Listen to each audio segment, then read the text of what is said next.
जय हिंद। समझते हैं हम लोग कि हवा में तो ऑक्सीजन है, बावजूद हमें ऑक्सीजन सिलेंडर की क्या जरूरत है, और इन ऑक्सीजन सिलेंडर के लिए एक क्रायोनिक टैंकर की क्यों जरूरत पड़ती है, और इन्हें आप सुन रहे होंगे कि ग्रीन कॉरिडोर से लाया जा रहा है। और साथ ही जाइडस कैडिला ने कौन सी कोरोना की वैक्सीन बना ली है, और नेजल स्प्रे कौन सा है जो कोरोना को 90% से ज़्यादा मात्रा में उसका वायरल लोड को कम कर देता है। देखिए, हमारे यहाँ ऑक्सीजन अभी सबसे बड़ी किल्लत हो गई है। बेड खाली हैं लेकिन ऑक्सीजन ही नहीं है। और ये वाला जो कोरोना है ये फेफड़ों को उतना नुकसान 2 दिन में कर दे रहा है जितना पहले वाला कोरोना 7 दिनों में करता था। यानी 2 दिन में आप सोचे कोरोना है, इवन रिपोर्ट आते हैं कि आप क्रिटिकल हो जा रहे हैं। तो ऑक्सीजन की बहुत दिक्कत है। हमारे देश में ऑक्सीजन की कोई कमी नहीं है। हमारे देश में समस्या है उसे ट्रांसपोर्टेशन का कोई चेन नहीं बना हुआ है कि हमें वहां से लाना कैसे है। देखिए, हमारे देश में टोटल ऑक्सीजन का जो डिमांड है वो 7000 मीट्रिक टन है। ये डिमांड है हम लोग का आ रहा है, जबकि हमारी जो क्षमता है पर इसको प्रोड्यूस करने की वो है 7800 मीट्रिक टन की। तो इसका मतलब हमारे पास 800 मीट्रिक टन और ज़्यादा ही ऑक्सीजन है जितना डिमांड है। और हम लोग ने अभी गवर्नमेंट ने टारगेट लिया है कि इसे 90,000 मीट्रिक टन ऑक्सीजन की क्षमता को बढ़ा देना है। लेकिन आप देखिए, हम लोग का जो डिमांड है ये डिमांड ज़्यादा नहीं है, फिर भी हम लोग चेन सिस्टम न होने की वजह से दिक्कत आ जा रहा है। और सबसे बड़ा दिक्कत आता है कि ऑक्सीजन को हम लिक्विड फॉर्म में रखते हैं, और ऑक्सीजन को लिक्विड बनाने के लिए उसे ठंडा करना पड़ता है। एकदम ठंडा कीजिएगा तो वो पानी बनने लगेगा। जैसे आप देखिएगा, ठंड के दिनों में टेम्परेचर घटता है तो हवा पानी बनने लगती है। हम जो सांस अभी छोड़ रहे हैं अभी ये पानी नहीं बन रहा है, लेकिन अगर अभी टेम्परेचर हो जाए जनवरी फरवरी के महीना में हम यही सांस छोड़ेंगे तो इसी में का हवा पानी बनने लगता है जो भाप की तरह दिखने लगता है। तो ऑक्सीजन को ठंडा करना पड़ता है। ऑक्सीजन -183 डिग्री रखिएगा तो भाप ठंडा होगा। तो एकदम एक्यूरेट तो उतना नहीं रखना है, थोड़ा और ठंडा करना पड़ता है। तो लगभग -185 डिग्री सेल्सियस पर इन बड़े बड़े प्लांट से बनने वाले ऑक्सीजन को फिर इतना ठंडा करके ले जाया जाता है। इसका ट्रांसपोर्टेशन बहुत ही टफ होता है। इसे रखने के लिए एक अलग से कंटेनर आता है जिसका टेम्परेचर -185 डिग्री सेल्सियस रहता है। कोई भी चीज का टेम्परेचर अगर 150 डिग्री सेल्सियस से ज्यादा नीचे चला जाता है तो उस टेम्परेचर को हम क्रायोनिक टेम्परेचर के नाम से जानते हैं, क्रायोजेनिक। तो ऐसे टैंकर जो होते हैं उन्हें कहते हैं क्रायोजेनिक टैंकर। टाटा ने अभी ऐसे कई क्रायोजेनिक टैंकरों को आयात किया। इसके बाहर एक कूलिंग सिस्टम लगा होता है जो इस ट्रक को, ये ट्रक चल रही है, ये ऐसे नॉर्मल टंकी की तरह नहीं होता है, इसे यह ठंडा कर रहा होता है ताकि ये लिक्विड के फॉर्म में ही रहे। इसके बाद जो चुनौती आती है, हमारे पास अभी एट ए टाइम में इतने ज़्यादा टैंकर जो थे, क्रायोनिक टैंकर नहीं थे। तो हम लोगों ने कई सारे क्रायोनिक टैंकर सिंगापुर से मंगाया है, कई टाटा ने विदेशों से मंगाया है। और हमारे जो क्रायोनिक टैंकर जो थे, जो बचे थे, तो पता चलता है कुछ राजस्थान में है, कुछ केरल में, कोई इधर उधर बिखरे हुए हैं। और जो ऑक्सीजन का प्लांट है, जो ज़्यादातर स्टील प्लांट से आ रहे हैं, राउरकेला के स्टील प्लांट, दुर्गापुर, विशाखापट्टनम, यहाँ से ज़्यादा आ रहे हैं, वाईजेग वगैरह से।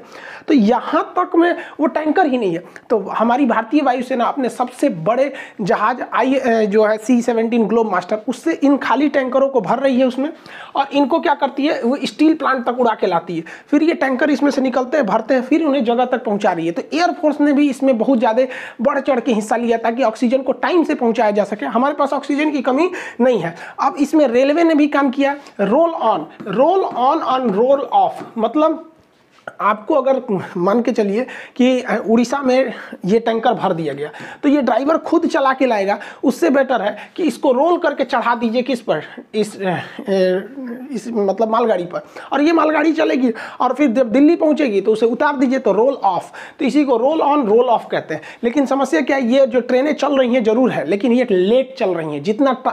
जिस हिसाब से चलना चाहिए उस हिसाब से नहीं चल पा रही हैं ये ट्रेनें। तो इसमें भी थोड़ा सुधार की जरूरत है यहाँ पर। हालांकि ये बहुत ज़्यादा है, ये लेट भले चलती बट एक बार में बहुत ज़्यादा ऑक्सीजन पहुंचा देती है। तो पूरा इसके ऊपर टैंकर ही लगा रहता है। तो रेलवे की भी ये अच्छी भूमिका है।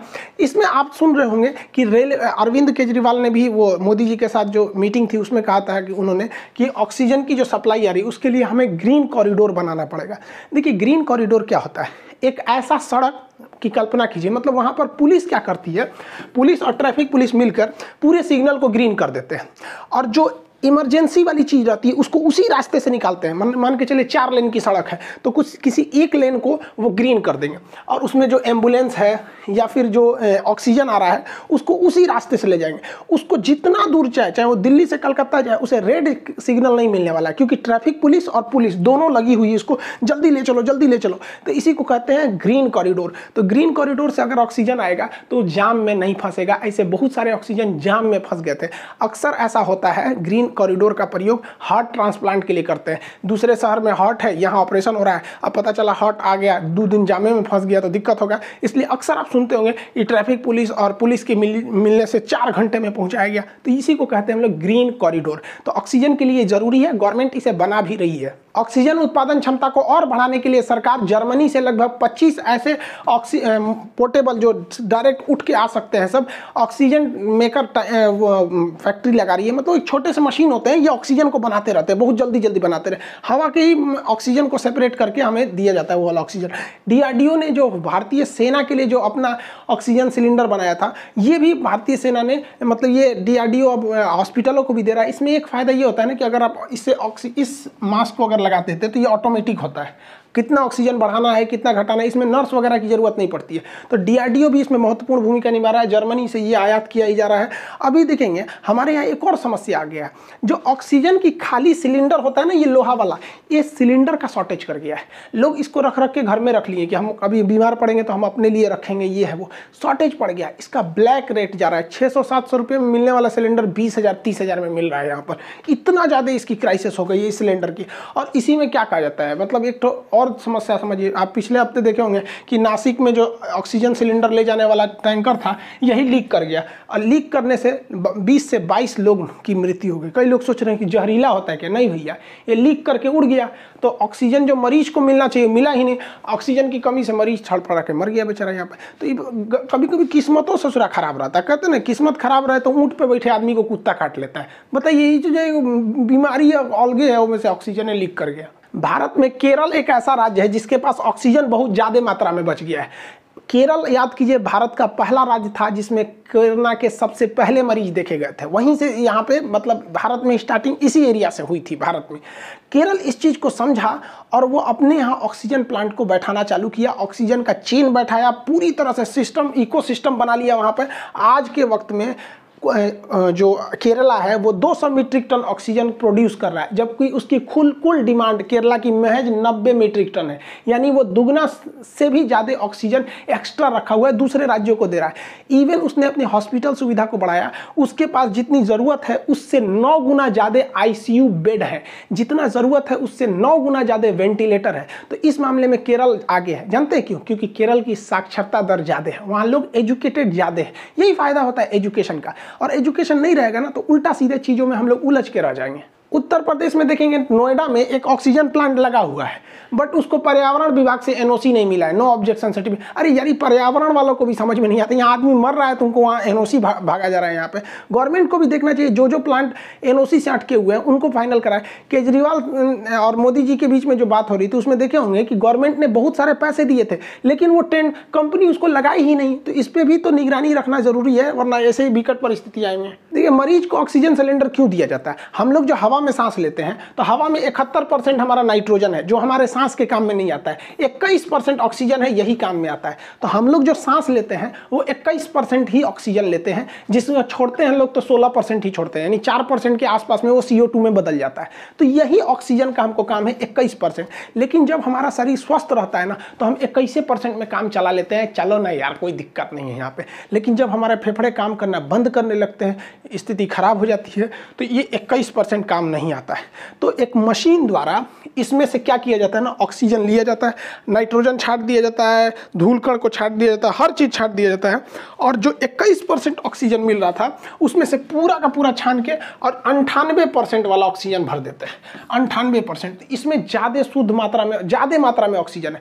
अब वही हवा में, खुले हवा में सांस ले रहे हैं तो कितना 21% के आसपास में ऑक्सीजन जाएगा आपका, और वही ऑक्सीजन सिलेंडर में सांस लेंगे तो 98% जाएगा। तो सोचिए, ये एक ऐसे समझिए, इस चाय में कम चीनी मिली है, इस चाय में ज़्यादा चीनी मिली है, इस तरह से आप समझिए यहाँ पे। तो ये क्या है कि पेशेंट मरीज भी है ना तो उसको 98% मिल रहा है तो काम चल जाता है उसका। ये ऑक्सीजन सिलेंडर, ये इसी वजह से मरीजों में इसकी डिमांड ज़्यादा बढ़ जाती है। ऑक्सीजन का लेवल जब आप पल्स ऑक्सीमीटर से नापते हैं और आपका ऑक्सीजन लेवल अगर 94 से नीचे जाता है, 94% से नीचे, तो आपका ऑक्सीजन ऑक्सीजन की ज़रूरत होती है, लेकिन ऐसा नहीं है कि 92 या 90 आ गया तुरंत आप ऑक्सीजन पे बैठिए। इसके लिए प्रोन पोजीशन का यूज़ कर सकते हैं। प्रोनिंग पोजीशन बहुत पहले से चलता आ रहा है। देखिए हमारे फेफड़ों के जो बीच के हिस्सा होता है वो काम नहीं करता है जनरली, वो ऐसे एक्स्ट्रा में पड़ा रहता है, लेकिन जब हम प्रोन पोजीशन पे करते हैं तो उस पर लोड पड़ता है और वो भी काम करने लगता है। इसके लिए क्या करना चाहिए, इंसान को उल्टा लेट जाना चाहिए और सीने के पास तकिया लगा लेना चाहिए। देखिए ये लेटा है, सीना के पास तकिया लगा दीजिए, आधा घंटा तक ऐसे करना चाहिए। इसके टोटल 4 स्टेप होते हैं।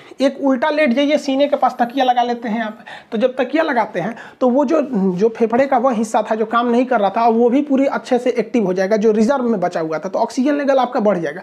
इसका एक और भी होता है प्रोन पोजीशन का, जैसे एक तो ऐसे तो पूरा उल्टा लेट गए और करवट भी घूम के लेट सकते हैं। एक बार इस करवट में, याद रहे करवट जब रखिए दोनों हाथ उसी साइड में रहे, फिर दूसरे करवट में दोनों साइड उस साइड में रहे। उसके बाद आप पीछे तकिया लगा के बैठ भी सकते हैं। चौकी पे ही जो लेटे हैं उस पर ही आप क्या कीजिए, जैसे आदमी दीवार से टेक लेता है ना, वैसे वहाँ पर आप तकिया से टेक ले सकते हैं। इसे प्रोनिंग कहते हैं। इससे ऑक्सीजन लेवल बढ़ जाता है और रियल में भी बढ़ जाता है। तो जिन लोगों के पेशेंट में 92 है 90 है वो इसका प्रयोग करेंगे आधा घंटा सुबह और आधा घंटा शाम, तो आपका ऑक्सीजन लेवल वैसे भी आपका नॉर्मल पे आ सकता है। यहाँ पे भारत के सामने एक और विकट परिस्थिति आ गई है वैक्सीनेशन को लेकर। हमें वैक्सीनेशन को अगर पूरा टारगेट के हिसाब से करना है तो हमें 13 करोड़ डोज वैक्सीन के हर महीने चाहिए होंगे, जो कि अभी बन रहा है 6 करोड़ के आसपास। वो तभी पॉसिबल है जब अमेरिका जो लगा प्रतिबंध दवाओं के जो उसके जो लगते हैं सामान वगैरह उसके पे प्रतिबंध नहीं हटाएगा अमेरिका, तो वो डोज बनाना मुश्किल हो जाएगा। और जो बाइडेन ने कह दिया कि हम उस प्रतिबंध को नहीं हटाएंगे। ये लोग अमेरिका वाले हमेशा ऐसे ही करते हैं, इनसे हथियार वगैरह, इसलिए भारत को भी देखिएगा ना, इनसे बहुत वैसे चीज़ें ही खरीदता है जिसके बार बार जरूरत नहीं पड़ी। ये भूल गए जब डोनाल्ड ट्रंप थे तो हम लोगों ने यहाँ से हाइड्रोक्सीक्लोरोक्विन दिया था, वो कह रहे थे कि नहीं देंगे तो इसका जवाब देना पड़ेगा।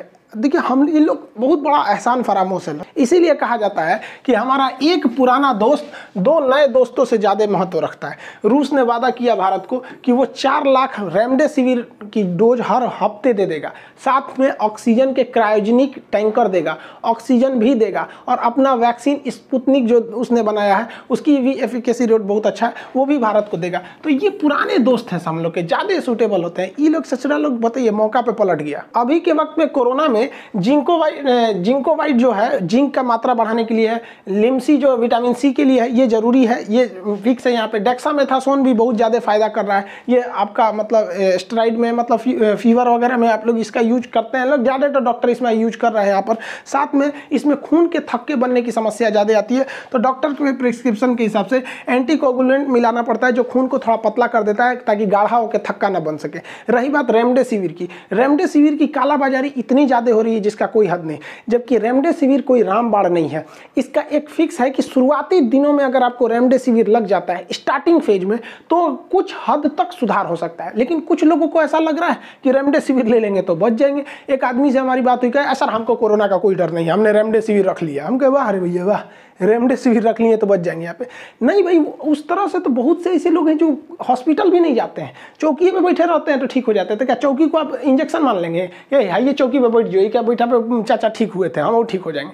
ये इलाज है लेकिन 100% नहीं है, कुछ कुछ में ही ये रेमडेसिविर काम कर रहा है। इस बीच भारत की अव्वल दवा निर्माता कंपनी जाइडस कैडिला, इसने एक अपनी दवा को बताया है। उस दवा का नाम है वीराफिन। हालांकि ये वीराफिन बहुत पुरानी दवा है। ये देखिए हमारे शरीर में क्या होता है कि वायरस को मारने के लिए इंटरफेरॉन अल्फा नामक सेल बनते हैं, लेकिन जब हम कमज़ोर होते हैं तो वो इंटरफेरॉन अल्फा नामक सेल नहीं बन पाते हैं। तो अगर हमारे शरीर में इंटरफेरॉन रहेगा तो वो जल्दी से मार देगा वायरस को। इसलिए जाइडस कैडिला ने ये हेपेटाइटिस के वायरस को मारने के लिए पेगिलेटेड इंटरफेरॉन अल्फा 2b नामक दवा बनाया था। इसी पेगिलेटेड इंटरफेरॉन अल्फा 2b जो है ये इंटरफेरॉन अल्फा की मात्रा को बढ़ा देता है, तो इसका नाम वो जनरली में वीराफिन रखा गया। अब चूंकि हेपेटाइटिस पर इसका प्रयोग किया गया और हेपेटाइटिस भी आरएनए वायरस होता है और कोरोना भी आरएनए वायरस है, इसलिए इसका प्रयोग करके देखा गया कि क्या यह काम करता है कि नहीं। तो वीराफिन एक्चुअली हेपेटाइटिस की दवा थी। जब इसको देखा गया तो बहुत ही बेहतरीन काम किया यहाँ पर, अपैगिलेटेड इंटरफेरॉन अल्फा 2b का ये फार्मूला होता है यहाँ पर, समझा गया। बहुत बेहतरीन काम किया, 1 हफ्ते में निगेटिव कर दिया कोरोना से। तो भारत सरकार इसे इमरजेंसी अप्रूवल दे दिया है कि अब इसका भी प्रयोग कर सकते हैं, लेकिन ये प्रयोग हॉस्पिटल में ही होगा, पर्सनल किसी को नहीं दिया जाएगा। कोरोना से लड़ने के लिए कनाडा की कंपनी जो थी, सैनिटाइजर थे, उसने ना, कंपनी का नाम था, उसने एक नोजल ये स्प्रे बनाया। इस स्प्रे को करने से 7 दिन के अंदर अंदर कोरोना क्या हो रहा है, उसका लोड घट के 0 तक आ जा रहा है। 99% इसका है। ये बहुत शानदार काम कर रहा है और इसे लेने के लिए किसी डॉक्टर की जरूरत नहीं है। नॉर्मल इसमें लगा है, इसको दबाइएगा तो स्प्रे का, कैसे सैनिटाइजर में दबाते हैं तो फेंक देता है वहाँ पे, तो नॉर्मल लगा के इसको करके प्रयोग किया जा सकता है। हालांकि ये बहुत बेहतरीन सक्सेस हुआ है कनाडा में। हालांकि इसका कई जगह मान्यता भी मिल गया है, ब्रिटेन हो गया, इजराइल हो गया, इसे मान्यता दे दिया है। तो भारत सरकार को भी इसे देना चाहिए। देखिए, ब्रिटेन भी तो पागल है नहीं जो इसे मान्यता दे देगा फालतू में।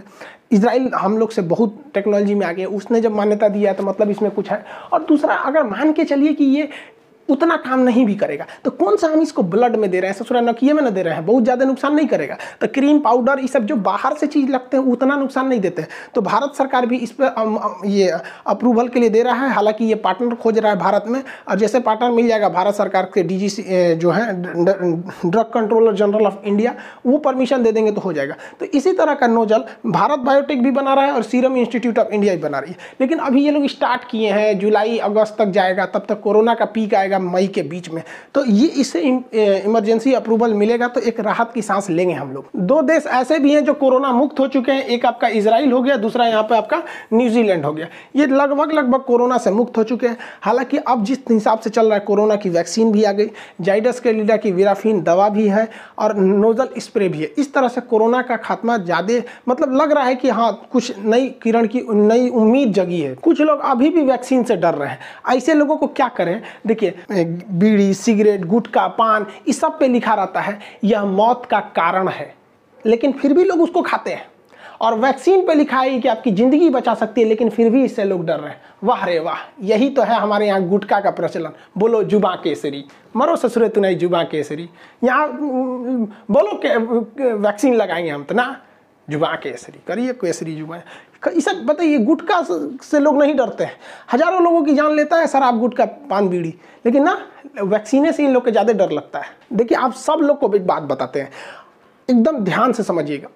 15 मई तक, 15 से 20 मई मान के चलिए, 20 मई तक अगर आप अपने आप को कोरोना से बचा लेते हैं तो आपके बचने की संभावना बहुत ज़्यादा हो जाती है, क्योंकि गवर्नमेंट हर उस सिस्टम को अब ठीक कर रही है। लेकिन इस सिस्टम को ठीक करने में 15 से 20 दिन का समय लगेगा। और अगर अभी आप जाके हॉस्पिटल में एडमिट होते हैं ना, तो ना ऑक्सीजन मिलेगा, ना दवाई वाई कुछ ना मिलेगी, सीधे जाएंगे ऊपर यहाँ पे। इसलिए अभी बचने की कोशिश कीजिए, अभी बहुत ज़्यादा रिस्की चल रहा है। 15 से 20 मई तक अगर आप बच गए ना, तो उस समय तक ऑक्सीजन भी अवेलेबल हो जाएगा, हर चीज़ें अवेलेबल हो जाएंगी। नोजल स्प्रे का हो सकता है कि उस समय तक अप्रूवल भी मिल जाए यहाँ पे। लेकिन अगर इधरे लापरवाही कर देंगे ना, तो फिर समझ जाएंगे। जिनको कोरोना हुआ है ना, देखिए कितना भयानक त्राहिमाम मचा हुआ है, लग रहा है शमशान घाट तो लग रहा है जैसे दिवाली है वहाँ पर, इस तरह से हो गया। तो कैसे भी हाथ जोड़ के कह रहे हैं बबू भैया दादा जो हैं आप लोग, जहाँ बड़ा लोग वही जा रहा, ढेर छटपटेला की जरूरत नहीं है। कई जना के बुझाता कि कोरोना कुछ ना, जिनका जाके देखा हॉस्पिटल में क्या हाल भइल बा। तो सब लोग को कहते हैं भाई साहब बस 15। वैसे भी आप देखिए, हम अपने चैनल पे कोई भी बात को पूरी तरह से रिसर्च करने के बाद ही बताते हैं, इसलिए बता रहे हैं। नहीं, अगर नहीं सुधरेंगे तो पर डे भारत में 5 से 6 लाख कोरोना के मरीज मिलने लगेंगे। इसलिए थोड़ा दिन और संभल के रहिए। अमीर आदमी को कोरोना से डर लगता है, बेचारा गरीब इंसान को लॉकडाउन से डर लगता है। बेचारा की रोजी रोटी चली जाती है, डेली कमाने वाले हैं लोग, उनका कमाई भी बंद हो जाता है। हालांकि इन अमीरों ने बहुत सारे योगदान भी दिए हैं, चाहे वो वेंटिलेटर हो, ऑक्सीजन के टैंक हो, या अपनी फैक्ट्री से ऑक्सीजन हुआ हो, या बहुत ही मोटे रकम में इन्होंने दान भी दिया है। ऐसा नहीं है कि ये लोग नहीं है, बहुत बेहतरीन। हाँ, वैसे ही लोगों ने दान नहीं दिया जो विदेशी कंपनियां भारत में हैं, उन लोगों ने पैसा वैसा नहीं दिया। इसलिए अपने स्वदेशी पर ज़्यादा बल दीजिए। अब सरकार के लिए कुछ सुझाव देखिए। इस कोरोना के विकट परिस्थिति में बहुत सारे प्राइवेट हॉस्पिटल बंद करके भाग गए हैं, मरीज नहीं देख रहे हैं। प्राइवेट हॉस्पिटल बहुत सारे ऐसे हैं, तो गवर्नमेंट को ऐसे प्राइवेट हॉस्पिटलों को अपने अंडर टेकिंग ले लेना चाहिए, उसे ले लेना चाहिए। और जो कोरोना के माइल्ड सिम्टम वाले मरीज हैं, यानी जो खतरनाक नहीं पीड़ित हैं, जिन्हें नॉर्मली ठीक किया जा सकता है, हल्का फुल्का की ज़रूरत है, तो उन्हें ऐसे प्राइवेट हॉस्पिटलों में भर देना चाहिए। इससे क्या होगा कि सरकार के जो कोविड हॉस्पिटल है, जो सरकारी हॉस्पिटल है, उस पर जो बेहतरीन डॉक्टर लगे हैं, बेहतरीन इंफ्रास्ट्रक्चर लगा हुआ है, ऑक्सीजन लगा हुआ है, वो उनको भी लगा है जो सीरियस हैं, उनको भी लगा है जो सीरियस नहीं है। तो ये समस्या है। तो जो सरकार का अपना कोविड हॉस्पिटल है, कोविड सेंटर है, कोविड कमांड सेंटर है, या जो सरकारी हॉस्पिटल है, उसको उसके लिए रिजर्व रख दिया जाए जो एकदम सीरियस मरीज है वहाँ पर, क्योंकि उन्हें भर्ती करना जरूरी हो जाएगा। और इन प्राइवेट हॉस्पिटलों को और इसमें काम कर रहे नर्स और डॉक्टर को सरकार इमरजेंसी घोषित करते हुए 1 से 2 महीना के लिए अपने अंडर में ले सके। अब भारत में कुछ भी लिया जा सकता है, नेशनलाइज कुछ भी हो सकता है, यहाँ पर ले लें। यहाँ पर सरकार 1 मई से कही है वैक्सीनेशन के लिए। भाई साहब, हमको तो लग रहा है कि कोरोना से लोग इतना डर गए हैं कि 1 मई से जो लंबी लाइन लगेगी, वहां लाइन से ऐसे ना हो जाए कि वहां से कोरोना फैलना चालू हो जाए, क्योंकि इंफ्रास्ट्रक्चर नहीं है। तो आज जितने भी प्राइवेट स्कूल है वो सारे के सारे बंद है, इवन सरकारी भी बंद है। तो सरकारी और प्राइवेट स्कूलों को सरकार को क्या करना चाहिए, उसे अपने अंडर टेकन ले लेना चाहिए 2 महीने के लिए। और वहां पर हर जगह पे, ऐसा कोई जगह नहीं है जहां पे स्कूल नहीं है, वहां पर उन्हें कोरोना की वैक्सीन देनी चाहिए, उसको वैक्सीन सेंटर बनाना चाहिए। और जितने टीचर सरकारी छुट्टी पर है ना, इन टीचरों को वैक्सीन ट्रांसपोर्टेशन में लगाना चाहिए। खाली बैठे हैं वो लोग वहां पर। अभी क्या है कि हर काम मेडिकल स्टाफ ही कर रहा है, तो वैक्सीन को ले आना, वहां पर रजिस्टर मेंटेन करना, किस व्यक्ति को लग रहा है, आज टारगेट पूरा हुआ कि नहीं हुआ, ये काम इन सरकारी स्कूल के टीचरों को सौंप देना चाहिए, जिस तरह से चुनाव आयोग सौंप देता है इन लोग को। और जो मेडिकल स्टाफ है उसका मेन काम होना चाहिए, पेशेंट से उनका ये मतलब होना चाहिए, वो आई तुरंत वैक्सीन दी। अभी क्या हो रहा है, बेचारा मेडिकल स्टाफ ही हाजिरी बना रहा है, वही रिकॉर्ड चेक कर रहा है, वही वैक्सीन को लेके आ रहा है, वही वैक्सीन लेके जा रहा है, कितना लगा, कितना सब। बेचारा वो क्या इंसान नहीं है सब क्या, मेडिकल वाले बेचारा डॉक्टर और नर्स लोग को देखिएगा ना, ड्यूटी करते करते बेचारों का हालत खराब हो गया। तो इन लोग को बैठा के सैलरी देने से क्या मतलब है। इससे क्या है कि कई जगह वैक्सीन सेंटर हो जाएंगे और हम लोग बहुत जल्दी वैक्सीनेशन कर सकते हैं यहाँ पर। अभी क्या है कि बड़े से पंचायत एरिया में एक तो छोटा सा वैक्सीन है, उसमें बेचारे स्टाफ भेजिए, तो इनका यूटिलाइज करना बहुत ज़्यादा जरूरी है, वरना एक जगह बनाएंगे तो वहाँ से कोरोना फैलने लगेगा। हम भारत सरकार के तथा सारे राज्यों से हम ये अपील करते हैं, विनती करते हैं कि जितने भी मेडिकल स्टाफ हैं उन्हें केवल कोरोना के इलाज में लगाइए। हर हॉस्पिटल में मैनेजमेंट को देखने के लिए वहां पर आप अधिकारियों को नियुक्त कीजिए। अभी रेलवे है, उसके अधिकारी फ्री हैं, बहुत रेल नहीं चल रही है। मेट्रो अभी बंद पड़ी हुई है, उसके अधिकारी फ्री हैं। तो ऐसे अधिकारियों को हॉस्पिटल के एडमिनिस्ट्रेटिव की जिम्मेदारी दे दीजिए कि किस नर्स की ड्यूटी रात में लगेगी कि दिन में लगेगी, ऑक्सीजन आया कि नहीं आया। ये लोग ये अधिकारी हैं तो इन्हें मैनेजमेंट करने आता है, ये बेहतरीन ढंग से कर सकते हैं। तो आपने छोड़ दिया हॉस्पिटल को, बेचारा वही ऑक्सीजन देख रहा है कि नहीं है, सप्लाई देख रहा है, हाजिरी देख रहा है, ड्यूटी देख रहा है, शिफ्ट देख रहा है, सैलरी देख रहा है, अटेंडेंस देख रहा है, मर जाएगा बेचारा वहां पर। अभी के वक्त में इन 2 महीने के बीच में क्रूशियल टाइम है, इन लोग को झोंक दीजिए यहाँ पर।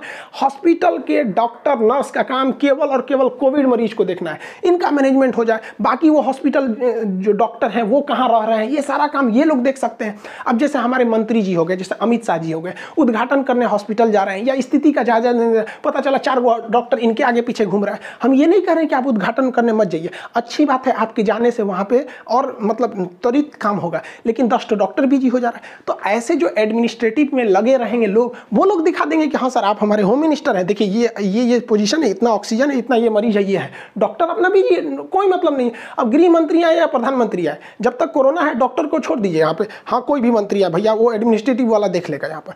और साथ ही कौन सा काम हुआ कि नहीं हुआ, जैसे कितना ऑक्सीजन चला है, वो पहुंचा कि नहीं पहुंचा, कितना डिमांड है, बैकअप में कितना बचा है, मरीजों की संख्या कितनी है, मरीज एडमिट हो रहा है कि नहीं हो रहा है, इस सब की जांच के लिए भी ना रिटायर्ड जजों को नियुक्त करना चाहिए और उनके अंडर में देना चाहिए। क्योंकि रिटायर्ड जो जज होते हैं, चाहे वो डिस्ट्रिक्ट के हों या हाई कोर्ट के हों, ईजिली अवेलेबल हैं हर जगह पे, उन्हें अगर ये सौंप देंगे तो उन्हें बेहतरीन ढंग से एडमिनिस्ट्रेटिव के काम आता है और कोई जज से ऐठेगा भी नहीं वहाँ पर। यहाँ पे तो हमारे यहाँ कुछ हो नहीं रहा है ना, तो यूटिलाइज नहीं कर पा रहे हैं।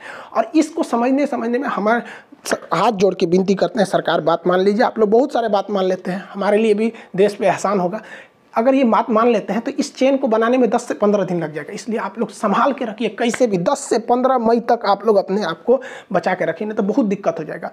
और जिन शहरों में कोरोना बहुत खतरनाक है, जैसे लखनऊ हो गया, इलाहाबाद हो गया, मुंबई का एरिया हो गया, उन जगहों पे जहाँ पे सख्ती है वहाँ 10 से 15 दिन का कंप्लीट लॉकडाउन लगाइए, एकदम भयानक वाला, क्योंकि ज़्यादा ढिलाई देना भी ठीक बात नहीं होता है लॉकडाउन में वहाँ पे। और जो प्रशासन है उनके पैरामिलिट्री फोर्सेस का हेल्प लीजिए लॉकडाउन को सख्ती से पालन करने के लिए, तब जाके हम इस कोरोना से लड़ पाएंगे। वरना हमारा देश जो है ना एक एक हीरा खो रहा है। कोरोना के बेड पे मरा हुआ कोई भी व्यक्ति इस देश का महान व्यक्ति हो सकता था। जब अब्दुल कलाम ट्रेन में बैठ के अखबार बेचा करते थे तो कोई नहीं जानता था कि वो एक दिन मिसाइल मैन बनेगा। तो न जाने जिन्हें आप संख्या गिन रहे हैं ना, उन संख्या में कौन हीरा होगा इस देश के लिए कोई नहीं जानता है। भगवान से हम विनती करते हैं जल्दी से इस आपदा से निकाले, और आप लोगों से भी कहते हैं बच के रहिए। हम और आप मास्क वगैरह जरूर लगाएं, जो नियम है उसका पालन करें। मिलेंगे नेक्स्ट क्लास में। जय हिंद।